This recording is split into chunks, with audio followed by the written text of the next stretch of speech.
माननीय उपसभापति जी, राष्ट्रपति के अभिभाषण पर अपने विचार रखने के लिए आपने मुझे जो सुअवसर दिया है उसके लिए मैं बहुत कृतज्ञ हूं। महामहिम राष्ट्रपति का अभिभाषण, माननीय उपसभापति जी, एक संवैधानिक मर्यादा है, एक बहुत ही गहन संसदीय परंपरा है और 75 साल में यह परंपरा बहुत स्थापित हुई है। हम सभी अपनी बातें कहते हैं, लेकिन उसके मर्यादा का सम्मान भी होना चाहिए। ठीक है, लोगों को अपनी बात कहनी चाहिए, हम भी अपनी बात कहेंगे। कल मैं कांग्रेस के सम्मानीय नेता राहुल गांधी को सुन रहा था। टिप्पणी थी, कुछ पीड़ा भी थी, कुछ क्लेश भी था, कुछ गुस्सा भी था, कुछ हताशा भी थी। उन्होंने कहा कि मैं हजारों किलोमीटर चलकर आया हूं और लोगों से मिला हूं और उनकी हमने आवाज सुनी है। माननीय उपसभापति जी, आपका भी बहुत लंबा राजनीतिक जीवन है, यात्रा हम सभी करते हैं।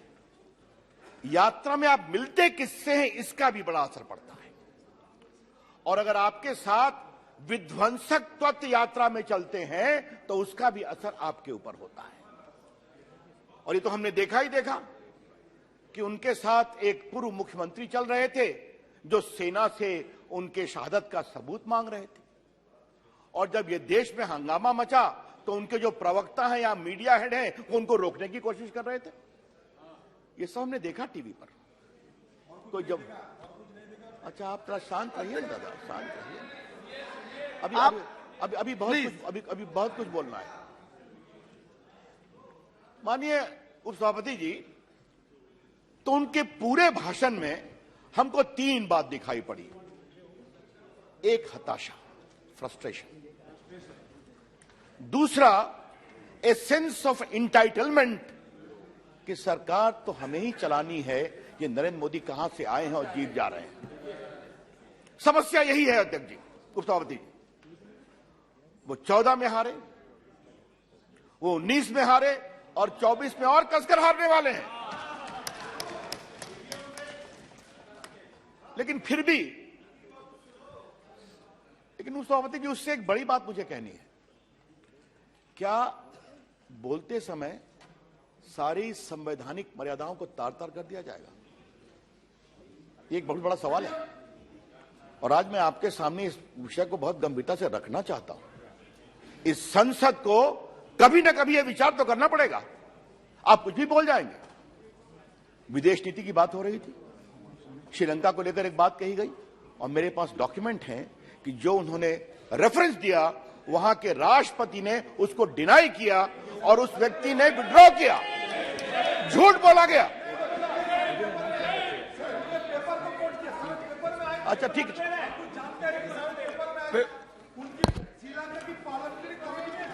अच्छा ठीक है बाबा, अरे मेरे पास ट्वीट भी है, हम डॉक्यूमेंट लेके आए। अधीर बाबू शांति से बैठिए आप। नहीं, अभी हम नहीं है, चिंता मत करिए आप, चलिए, हम पार्टी के कार्यकर्ता हैं। तो मेरा कहना अध्यक्ष जी एक है कि आप विदेश नीति की बात बोलते हैं और बोलते हैं तो आप कोट करते हैं एक पर्टिकुलर अधिकारी को।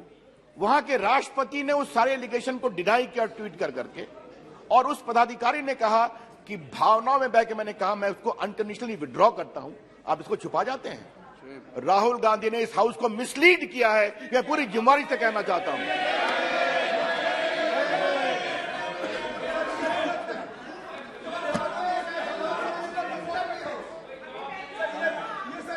आप प्लीज करिए अध्यक्ष जी। दूसरी बात कही गई, बैठिए अध्यक्ष जी, दूसरी बात कही गई कि प्रधानमंत्री, honourable member is always suppose to be present in the house. दूसरी बात कही गई नहीं हो सकता है जी, प्लीज। दूसरी बात कही गई कि प्रधानमंत्री जाते हैं तो एक उद्योगपति उनके साथ जाते हैं, उनके पक्ष में फैसले होते हैं। अध्यक्ष जी, सामान्यतः हम उद्योगपतियों का विषय नहीं बताते हैं, बनाते भी नहीं चाहिए। सरकार को मदद करनी चाहिए, आपकी सरकार हो हमारी सरकार हो। लेकिन बहुत कहा गया तो आज मुझे कुछ रिकॉर्ड को साफ करना पड़ेगा। अध्यक्ष जी, ये बताइए 2008 में Adani purchases Bunio coal mines in Indonesia as its first overseas purchase. 2008 में किसकी सरकार थी? उनकी सरकार थी, मनमोहन सिंह की सरकार थी। 2010 UPA rule, Advani group acquired the Carmichael mine in Australia. किसकी सरकार थी? आपकी सरकार थी। 2010 UPA rule, Adani announced a 1.65 billion deal with the Indonesian government for setting up rail and port infrastructure. 2010 में अधीर बाबू आपकी सरकार थी ना? अच्छा, आपनी बोशन नहीं, अभी कैसे बोलेंगे? अच्छा ठीक, बैठिए। आप केवल चेयर मान्य, केवल चेयर प्लीज। 2011 में यूपीए रूल में अडानी बाइज गदेली mine and Abbot point port in Australia. तो सर क्या हम मान के चलें कि मनमोहन सिंह जी ऑस्ट्रेलिया जा रहे थे और इनको खदान मिल रही थी? क्या मतलब है इसका? भारत के उद्यमी बाहर जाकर काम करें, ये तो अच्छी बात है ना। मुझे मालूम है सर, उनको परेशानी होती है कि नरेंद्र मोदी की अगुवाई में भारत की इकोनॉमी दुनिया की 5वीं इकोनॉमी बन गई है, यह उनको परेशानी होती है इंग्लैंड को छोड़कर। तो वो पूरी खुंदक। और दूसरी बात है सर, नरेंद्र मोदी की अगुवाई में आज भारत में मेड इन इंडिया वेपन बनते हैं, और वेपन बनते हैं तो 14,000 करोड़ का एक्सपोर्ट हो रहा है, और कमीशन डील व्हील बंद हो गया है। तो उनकी परेशानी होती है सर, क्योंकि उनकी सरकार में तो जब देखिए तो डील है, उसमें व्हील है और फिर कमीशन है, और मामा है सर। हाँ, मामा भी है। मामा पर बहुत बोलना है, अभी मुझे बहुत बोलना है, मामा पर काफी बोलना है। तो सर मुझे कहना आपसे यह है कि वहां मामा भी हैं, वहां जीजा भी हैं, वहां बहुत लोग हैं। मैं आऊंगा। सर तीसरी बात मुझे कहनी है, इंग्लैंड ही नहीं सर, अब जरा देखा जाए इनका हिसाब।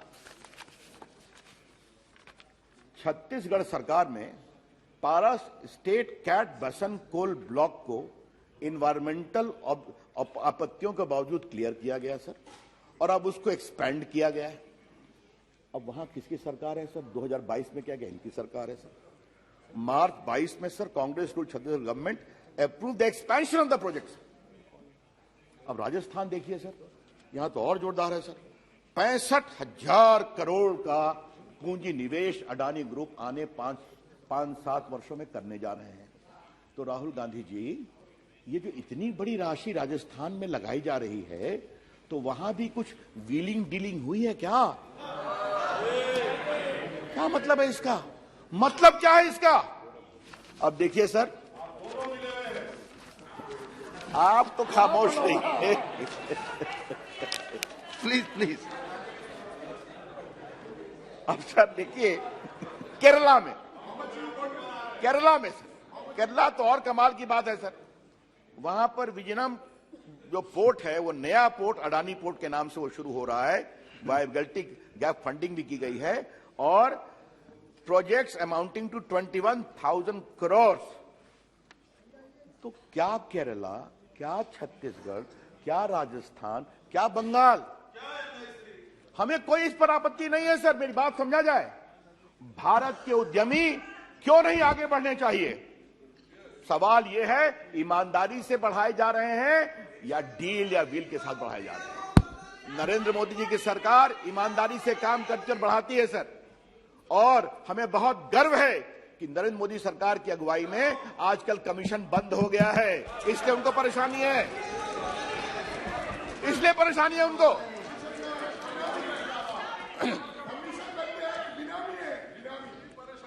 सर मुझे तो इसलिए सर अब थोड़ा मामा की बात कर ही ली जाए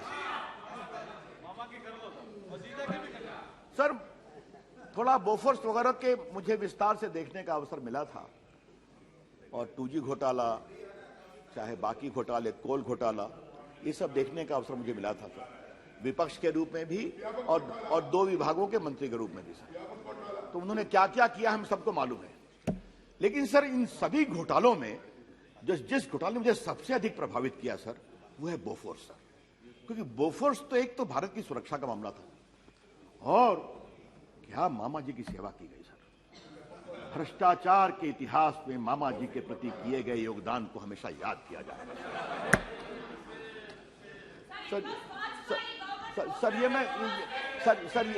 ये मैं क्यों कह रहा हूं सर कि बाकी तो चीजें इन्वेस्टिगेशन में थी सर, बाकी चीजें कोर्ट की कार्रवाई हुई सर, लेकिन मामा जी को दो अस्त्रों पर सहयोग किया गया सर, मामा जी को भगाने में और मामा जी का बैंक अकाउंट छुड़वाने में सर।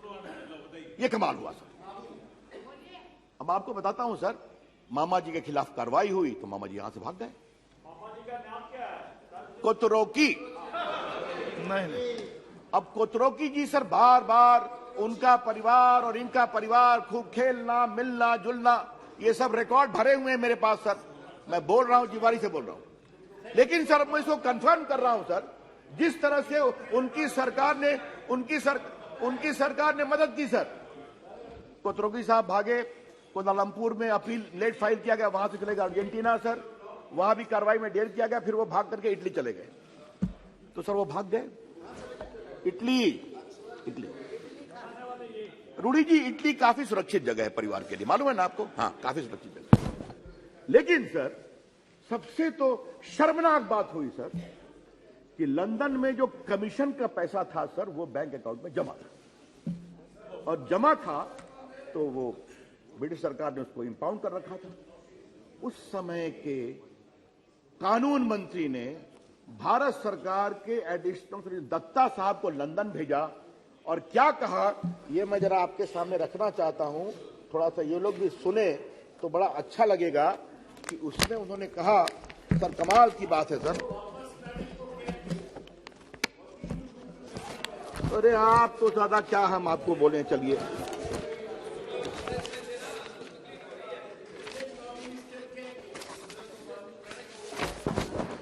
सर वो जो उनका बहुत बढ़िया असर है कि the additional solicitor general told the bank that he has got the authorization of the government of India to convey that nothing is pending against Mr. Kotoroki and the amount be released. और ये पूरा email में है sir मेरे पास, आप कहेंगे तो मैं रख दूंगा। तो आप भगाने में मदद करते हैं, आप उनका पैसा छुड़ाने में मदद करते हैं, और भेजने वाले कौन थे उस समय के? स्वनाम धन्य माननीय कानून मंत्री हंसराज जी। मैं सब सदन के सामने बोल रहा हूं। तो सर ये इनकी सर क्या, एंड सर एक बात मैंने कल हल्के से कहा था, यह आरोप किसने लगाया? जो खुद भ्रष्टाचार के केस में बेल पर है, वो लगा रहा है। उनकी माताजी बेल पर हैं और उनके बहनोई साहब बेल पर हैं। और वो केस क्या है? वो केस है कि 50 लाख में आपने 5,000 करोड़ की प्रॉपर्टी हथिया ली। ये सही बात बोल रहे हैं। और सर ये सर मैं बोल रहा हूं नेशनल हेराल्ड के मामले में सर, नेशनल हेराल्ड, अरे आप ट्रायल फेस कर रहे हैं, छोड़िए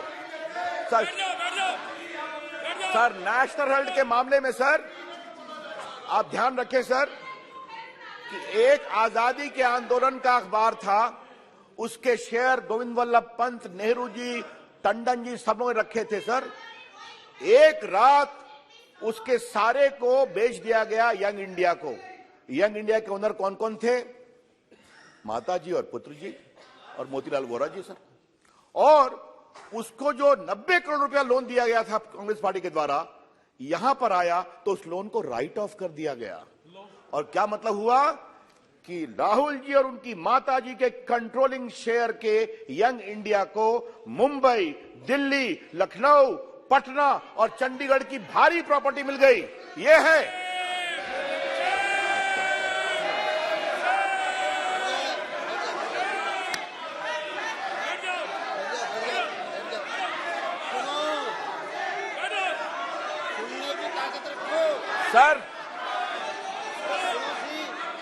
सर आज भी बहादुर शाह जफर मार्ग चले जाइए सर, वहां पर हेराल्ड की बिल्डिंग है और वो कितने हजारों करोड़ की है देख लीजिए, और उसके मालिक कौन है जान लीजिए आप।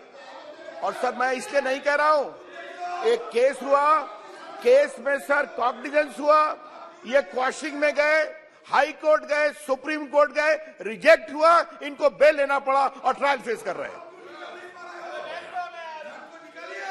अरे अजीत बाबू, सुप्रीम कोर्ट रिजेक्ट करने के बाद आप बेल में हैं। अच्छा ठीक, अच्छा सर ये सर ये बहुत गलत है सर, दबाव में डाला गया, ये क्या मतलब है सर इसका? ये बहुत गलत है सर, ये बहुत गलत है। पूरा वापिस दे, बोलो पूरा वापिस दे। बैठिए बैठिए बैठिए बैठिए अधीर साहब, बैठिए नथिंग, कोई चीज रिकॉर्ड में नहीं जाएगी, कोई चीज रिकॉर्ड में नहीं जाएगी। बैठिए आप, बैठिए प्लीज बैठिए, आप सब बैठिए। It is not on record. It is not on record, but I would like to place it. I would like to place it on record, sir. This is the thinking of the Congress party. They do not even believe the institution, including Supreme Court. Okay please माननीय सदस्य जी, Ravishankar ji please sir बैठिए, सब लोग please बैठ जाइए, आप बैठ जाइए। No sit down, please sit down. No बैठिए, आप बोले प्लीज।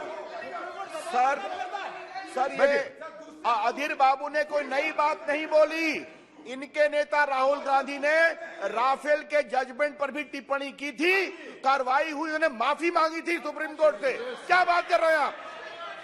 आपके नेता का भी वही हाल है और आपका भी वही हाल है। चलिए सर, हम लोग बैठिए, आप बैठिए। नो अधीर दा, बैठिए, बैठ जाइए, प्लीज बैठ जाइए।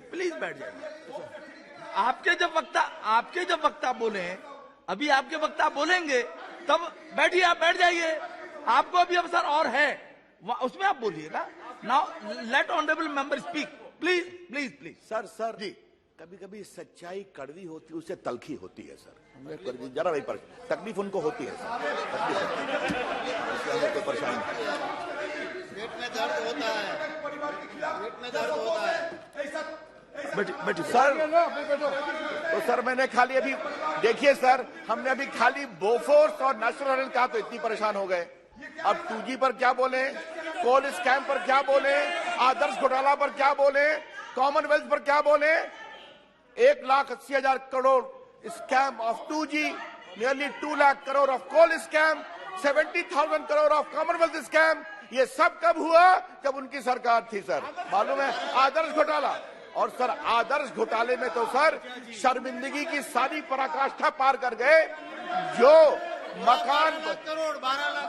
मकान बने थे सैनिकों के लिए, उनकी विधवाओं के लिए, उसको किसने लिया? सुशील कुमार शिंदे, अशोक चौहान ने। ये तो इनका हालत है।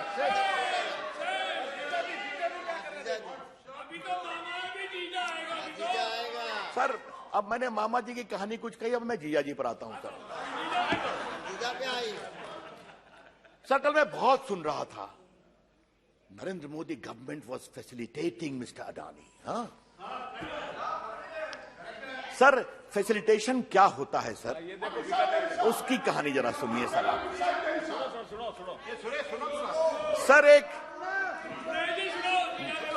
सर मॉडल ऑफ डेवलपमेंट बहुत होता है सर, लेकिन सर एक वाड्रा मॉडल ऑफ डेवलपमेंट है सर, कमाल। सर ये क्या है सर? हरियाणा में एक कंपनी बनाओ, दबाव से जमीन ले लो, फिर एक हाउसिंग कंपनी से लोन ले लो, फिर वो हाउसिंग कंपनी आपको पूरा महंगे दाम में खरीद होती है, और कुछ करोड़ के इन्वेस्टमेंट पर आप 300 करोड़ के मालिक बन जाओ। देखिए तो क्या है सर, क्या है? ये कहते हैं वाड्रा मॉडल ऑफ डेवलपमेंट। अब सर वहीं पर बात नहीं हुई सर। हमारे अर्जुन मेघवाल जी बीकानेर कह रहे हैं सर, मुझे मालूम है बीकानेर के कई इश्यूज हैं। हाँ सर मुझे मालूम है इस मामले पर हम दोनों ने कुछ काम किया था सर, वो तो हाइट हो गया सर। ओके 1500 एकड़ जमीन ली गई सर, 300-350 एकड़ जमीन बनोई जी की थी सर, समझे आप? और सर क्या हम लगाएंगे? Solar power. और बाद में मालूम हुआ किसानों को दबाव देकर, फंसाकर, जलसा कर लिया गया। आज 14 FIR है, 3 इनके भनोई जी के भी खिलाफ में है। और वहां फैसिलिटेशन कौन था? The great chief minister, the great government of Rajasthan, like the great government of Haryana. This is called facilitation, to help increasing the Vadra model of development. तो सर पूरा सब कुछ तो भरा हुआ है सर. उसके बाद एक मुझे और बड़ी बात कहनी है सर. क्या क्या बातें कही गई सर. मैं बहुत विनम्रता से एक बात कहता हूं, अगर नरेंद्र मोदी जी चाहते हैं कि मेड इन इंडिया वेपन्स बने तो क्या गलत है क्या? वो क्या चाहते हैं? सारा वेपन बाहर से आए ताकि डील हो और कमीशन हो. ये अंतर है. और ये मैं ऐसे नहीं बोल रहा हूं सर. क्या आप देख लीजिए सर, ऑगस्टा वेस्टलैंड, क्या जितना भी बाहर से सामान आएगा सेना का, उसमें कुछ ना कुछ डील होगा, कमीशन होगा. राफेल की बात कही गई सर, तो मैं उसका जवाब देना ही चाहता हूं सर. भारत की वायुसेना अपने मारक वायुसेना के लिए बार बार आग्रह कर रही थी. 12 साल इन्होंने वो कॉन्ट्रैक्ट को फाइनलाइज नहीं होने दिया. इन लोगों ने कमीशन नहीं मिलेगा, बस कोई कमीशन नहीं फाइनलाइज हुआ. मुझे गर्व है हमारे प्रधानमंत्री पर. प्रधानमंत्री बने और देश की सुरक्षा के लिए उन्होंने राफेल को इंकरेज किया. आज देखिए राफेल कितने साहस के साथ टाइगर की तरह गरजता हुआ उड़ता है, तो देश सुरक्षित होता है. सर हमारा कहना एक बात है सर, राहुल गांधी जी कुछ मुद्दों पर तो थोड़ा आपसे जिम्मेवारी की उम्मीद हम करें कि नहीं करें सर. ये बात मैं इसलिए कह रहा हूं सर कि मैं बड़ी जिम्मेवारी से कहता हूं राहुल गांधी होमवर्क नहीं करते. मैं हाउस में कह रहा हूं राहुल गांधी होमवर्क नहीं करते, लेकिन जो उनके सहयोगी हैं वो जो उनको बताते हैं, थोड़ा उस पर तो देख लिया करें कि मैं क्या बोल रहा हूं, क्या क्या बोल गए सर. राहुल गांधी ने कल की टिप्पणी के 2 काम किया है. आज जब भारत की विश्वसनीयता दुनिया में आर्थिक क्षेत्र में आगे बढ़ रही है, तो उन्हें दुनिया को बताया है कि मैं इसके खिलाफ हूं. और दूसरा सर, भारत के उद्यमी बाहर में जहां काम करेंगे सर, कल ये स्टार्टअप की आलोचना करेंगे और करते ही रहते हैं सर. क्या करते हैं? याद करिए सर, जब पूरे कोविड में मोदी जी हिम्मत करके मेड इन इंडिया वैक्सीन बना रहे थे, इन्होंने क्या क्या खिल्ली उड़ाई कि मेड इन इंडिया वैक्सीन विश्वसनीय नहीं है. जब स्टार्टअप की बात हुई तो उन्हें क्या क्या विरोध किया. What is startup? हर विषय पर भारत की उद्यमशीलता, भारत की एंटरप्रेन्योरशिप को कमजोर करना राहुल गांधी की फितरत हो गई है, ये मैं कहना चाहता हूं. और ये क्यों है सर? ये क्यों है सर? फ्रस्ट्रेशन है कि ये व्यक्ति सत्ता में कैसे आ गया. तो भाई राहुल गांधी जी, अगर आपको देश की जनता वोट नहीं देती तो हम क्या करें? अगर आप बार बार घूमते हैं, भारत दर्शन करिए, विध्वंसों के बीच में घूमिए, जेएनयू जाइए, टुकड़े टुकड़े साथ घूमिए, देश की जनता आपको वोट नहीं देती कि नरेंद्र मोदी की अगुवाई में देश का विकास हो रहा है, गरीबों की चिंता हो रही है, दुनिया भारत का लोहा मान रही है. आपको इसलिए वोट नहीं मिलता. तो भारत मां को जो अपमान किया उनके साथ बैठे. बिल्कुल सर. मुझे एक बात करनी थी सर. मुझे लगता है कि राहुल गांधी कम से कम उस पर तो कुछ बोलेंगे सर. आज भारत की मोबाइल मैन्युफैक्चरिंग में भारत का झंडा लहरा रहा है दुनिया में sir. 10,000 crore made in India बाहर जा रहा है सर, एक्सपोर्ट हो रहा है. अच्छी बात है ना. तो इसलिए अगर इतना एक्सपोर्ट हुआ सर, फिर भी आप परेशान हैं. इलेक्ट्रॉनिक में आज चिप्स बनने की बात हो रही है, फिर भी आप परेशान हैं. अरे कभी तो शुभ, आज 5G आ रहा है तब भी आप परेशान हैं. तो कभी ना, मुझे लगता है सर कांग्रेस पार्टी बहुत इस बात का दावा करती है that the computer revolution in India was brought by their father Rajiv Gandhi. Maybe sir. तो उसी बिना, हाँ मान लीजिए, ये मैं आपकी उसी बिना पर तो ही परंपरा का तारीफ करते हैं आप, वो भी नहीं करे. अरे इसलिए हुआ है कि नरेंद्र मोदी ने डिजिटल इंडिया की बात की है. ये इसलिए हुआ है कि नरेंद्र मोदी ने डिजिटल एम्पावरमेंट की बात की है. ये इसलिए हुआ है कि स्टार्टअप की बात की है, डिजिटल इंफ्रास्ट्रक्चर की बात, डिजिटल इंफ्रा. और इसमें भी बजट में भी जब चर्चा होगी सर विस्तार से आएंगे. सर एक बात मुझे और कहनी है सर. करप्शन की बात तो बहुत हो गई. राहुल गांधी आरएसएस से कितना प्यार करते हैं सर. कल हम लोग में एक चर्चा हो रही थी कि can Rahul Gandhi fully pronounce the full name of RSS, तो इस पर डिबेट हो गया सर। फिर एक आया कि can he tell the founder's name of the RSS, इस पर भी डिबेट हो गई। सर आज मैं उसको बहुत विनम्रता से बात कहना चाहूंगा, राहुल गांधी जी एक देशभक्त राष्ट्रीय स्वयंसेवक संघ 1925 से देश की सेवा कर रहा है और हम सबों को गर्व है कि हम लोग स्वयंसेवक हैं और रहे हैं, राष्ट्रभक्ति का पाठ पढ़ा है। लेकिन सर राहुल गांधी जी को मुझे एक बात कहनी है सर, राहुल गांधी जी आप ही नहीं, आपके पिताजी, आपकी दादी जी और आपके परनाना जी सब संघ की आलोचना करते थे, नेहरू जी, इंदिरा जी। और अब आप जरा शांत रहिए ना, आज आपका नंबर बाद में आएगा, शांत रहिए। और सर फिर इंदिरा जी, राजीव गांधी और राहुल गांधी। आज सर देखिए राष्ट्रीय स्वयंसेवक कहां से कहां पहुंच गया, वो विचारधारा देश में कितना लोगों ने स्वीकार किया। आज हम लोग सत्ता में हैं तो गर्व से हैं, जनता के आशीर्वाद से हैं, और देखिए वो कहां चले गए सर, देखिए कहां चले गए। और आगे भी जाएंगे। अब अभी आज काफी चर्चा होती है सर कि 24 में उनका नंबर कितना आएगा, ये तो हम लोग 24 में देखेंगे ही, हम भी रहेंगे, आप भी रहिएगा, और घटने वाले हैं आप। 24 ही रहेगा सर। मेरा खाली कहना है, एक बार तो आप विचार, अब क्या कह गए सर आप कि पूरी अग्निवीर योजना आरएसएस ने बनाई है। अब इसका कोई मतलब है सर? ये बने बेसिक समझदारी का अभाव है। जो पूरी योजना सेना के विशिष्ट लोगों ने पर्याप्त चर्चा करके बनाई, सेना के जनरल्स बैठे, कई राउंड कंसल्टेशन हुआ, उसके बाद हुआ कि उम्र कम करने का विषय बहुत दिन से चल रहा है, वो किया गया। अब सर मेरे पास एक संख्या है सर कि इसके बाद कितना बढ़ा है सर। तो एयरफोर्स ने सर जो बात कही है उसमें सर है कि 7 लाख से अधिक IAF receive 7.5 lakh applications under Agnipath scheme close registration. तो सर आप मुझे ये बताइए कि जो अग्निवीर स्कीम इतना लोकप्रिय हो रहा है तभी तो संख्या बढ़ रही है। तो सर मेरा आर्मी में भी वही है सर, पूरे महिलाएं बहुत आई हैं। आज तो सर हमें गर्व से कहना होगा सर, और आज मैं उस दिन 26 जनवरी पर बैठा हुआ था कर्तव्य पथ पर, हमारे सारे मित्र बैठे हुए थे। जिस तरीके से भारत की नारी शक्ति को मोदी जी ने सम्मान दिया, हमें बहुत गर्व है। सेना की सारी टुकड़ियों का लीड एक महिला अफसर कर रही थी। मिसाइल जो चला रहा था उसको भी एक कैप्टन महिला कर रही थी।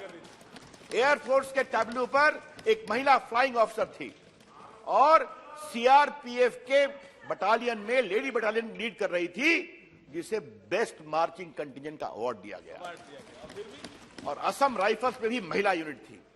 तो जब हम कहते हैं बेटी पढ़ाओ बेटी बचाओ, तो बेटी को आगे बढ़ाओ, और वो आगे बढ़ी हुई बेटियां कर्तव्य पथ में दिखाई पड़ रही थी, अग्निवीर में भी आ रही है। तो कृपया करके इस तरह की गलत बयानी कर करके, झूठ बोल करके नहीं करना चाहिए राहुल गांधी जी। लेकिन एक ही बात है सर, कितना समझाया जाए इनको सर, बड़ा सवाल, ये बहुत बड़ा सवाल सर। ये बात मैं इसलिए कह रहा हूं सर कि एक बार आदमी हारता है तो थोड़ा जांचता है कि हमसे क्या गलती हुई, दोबारा हारता है तो और जांचता है। सर यहां समस्या क्या है? हारो या जीतो कोई पूछने वाला है नहीं, यही सवाल है सर। वो लोग भी ना पूछेंगे, ना उनके समर्थक पूछेंगे, अंदर अंदर खूब बात करेंगे। हम नीचे गिरते जा रहे हैं, पता नहीं क्या होगा, आप और नीचे गिरेंगे। सर ये देश बदल रहा है, नरेंद्र मोदी की अगुवाई में भारत दुनिया की एक बड़ी ताकत बन रहा है, भारत में उद्यमशीलता फैल रही है। सर आज सुरक्षा की बात होती है तो मैं आज कांग्रेस के लोगों को एक बात कहना चाहता हूं, और मुझे काइंडली अलाउ करिए सर। गडकरी जी पार्टी के अध्यक्ष थे सर, तो उन्होंने राजनाथ जी की अध्यक्षता में एक टीम बनाई कि भारत सीमा और कश्मीर पर जाके अध्ययन करे सर। मैं उसका सचिव था सर। तो हम लोग कई बार कश्मीर गए सर, लद्दाख गए थे सर। तो लद्दाख गए थे तो वहां पर गांव में वहां के लोगों ने बताया कि हमें प्रधानमंत्री ग्रामीण सड़क नहीं बने देते। मैंने क्यों भाई? कहा बनती है तो उधर से चीन अपोज कर देता है और रुक जाता है काम। मैंने क्यों? कहा नहीं, तो सेना के लोगों से बात किया, कहा we have instructions not to disturb China. Sir सुनिए, सुनिए सर, सुनिए सर। आकर के उस समय उस हाउस का मेंबर था सर, हमने सवाल लगाया सर, और मेरा सवाल सर पहला लग गया, और सर मैं खड़ा हुआ सर, विदेश मंत्री ने कहा मैं रविशंकर जी से आग्रह करूँ ये सवाल न पूछे। हमने कहा क्यों नहीं पूछे भाई? कहा प्लीज मत पूछिए। उस समय हामिद अंसारी जी उपराष्ट्रपति थे, आधा घंटा बहस चली, कहा रवि जी छोड़ दीजिए, छोड़ दीजिए। हमने कहा क्या बात है मामला? मालूम हुआ कि उनकी ऑफिशियल लाइन थी कि हमें इंफ्रास्ट्रक्चर बनाकर चीन को गुस्सा नहीं देना है।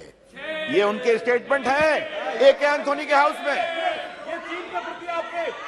और सर ये आज की स्थिति है कि नरेंद्र मोदी की अगुवाई में सर लद्दाख से लेकर अरुणाचल तक सारी सड़क बन गई है, सारे पुल बन गए हैं। सर एक बात बताऊं सर, इनकी सर एक परेशानी और है सर, बार बार इनका गुजरात का दर्द छलक जाता है सर। और सर ये हम इसलिए आपको कहना चाहते हैं कि कल वो भी मैं सुन रहा था, तो हताशा, तलखी, परेशानी, गुस्सा, पीड़ा, कहीं ना कहीं गुजरात का दर्द छलकता है सर। हमको लगा कि ये दर्द अब कम होगा सर। गुजरात में हम भी प्रचार में थे, बाकी लोग भी गए सर। इतनी जबरदस्त हार 27 साल के बाद, फिर भी गुजरात। अरे कुछ तो जरा समझो भैया, कुछ तो समझो। तो सर मैं इसलिए कह रहा था सर कि अगर कोई मुख्यमंत्री अपने प्रदेश के विकास के लिए वाइब्रेंट गुजरात करता है कि वहां उद्यमी आए, तो गलत क्या है? आज गुजरात में पूंजी निवेश हो रहा है कि नहीं? आज गुजरात में गिफ्ट सिटी आई है कि नहीं? आज गुजरात का इंफ्रास्ट्रक्चर बढ़ा है कि नहीं? आज गुजरात में बड़े बड़े प्रोजेक्ट बन रहे हैं कि नहीं? तो इनको सबसे परेशानी है क्योंकि जहां गुजरात, राहुल गांधी का एंटीना उड़ जाता है सर। और ये एंटीना जो 2002 से उठा हुआ है सर, आज तक उठा हुआ है। लेकिन फिर कहूंगा कभी ना कभी तो समझ जाओ मेरे दोस्त जी, आप बड़े सम्मानीय नेता हैं। अब आप अपने सम्मानीय नेता, आप क्षमता के कारण है कि परिवार के कारण है, वो हम कभी बाद में चर्चा करेंगे। हाँ, लेकिन एक बात तो समझना चाहिए सर, मैं आपने बड़ी कृपा की कि आपने मुझे अवसर दिया। मैं सारे उनकी बात का प्रतिकार करता हूं। वो झूठ हैं, शर्मनाक हैं, बेबुनियाद हैं। और जो पूरा परिवार भ्रष्टाचार में आकंठ डूबा हुआ है, वो ये आरोप लगाते हैं सर। कल सर फोटो बहुत दिखाई गई सर। अब पता नहीं आप क्या कहते हैं। देखिए ये दामाद श्री की फोटो है सर, वो भी बैठे हुए हैं सर। बाकी उनकी बहुत सी फोटो है। ये देखिए सर, ये मुख्यमंत्री जी की फोटो है सर। ठीक है, रहने दीजिए। ओके, ठीक है, ओके। सर आपको कहने की आवश्यकता नहीं है, आपको कहने की आवश्यकता नहीं है। आप बैठिए। हाँ सर, ऐसा तो नहीं होगा। वो करे तो ठीक, ओके, जवाब दे तो गलत, ये नहीं चलेगा। ये can be double standard. Sir आपने मुझे अवसर दिया, अब ठीक है सर, आपने मुझे अवसर दिया सर, थैंक यू। इसके लिए मैं आपको हृदय से कृतज्ञता सर, बहुत बहुत प्रणाम सर, धन्यवाद। Thank you. श्री असदुद्दीन ओवैसी जी, एक मिनट जरा। जिन माननीय सदस्यों को अपने भाषण सभा पटल पर रखने हैं, वो कृपया रखें, उनको अनुमति है, प्लीज। शुक्रिया सर। मैं सदर जमहूरिया के खुतबे की मुखालिफत में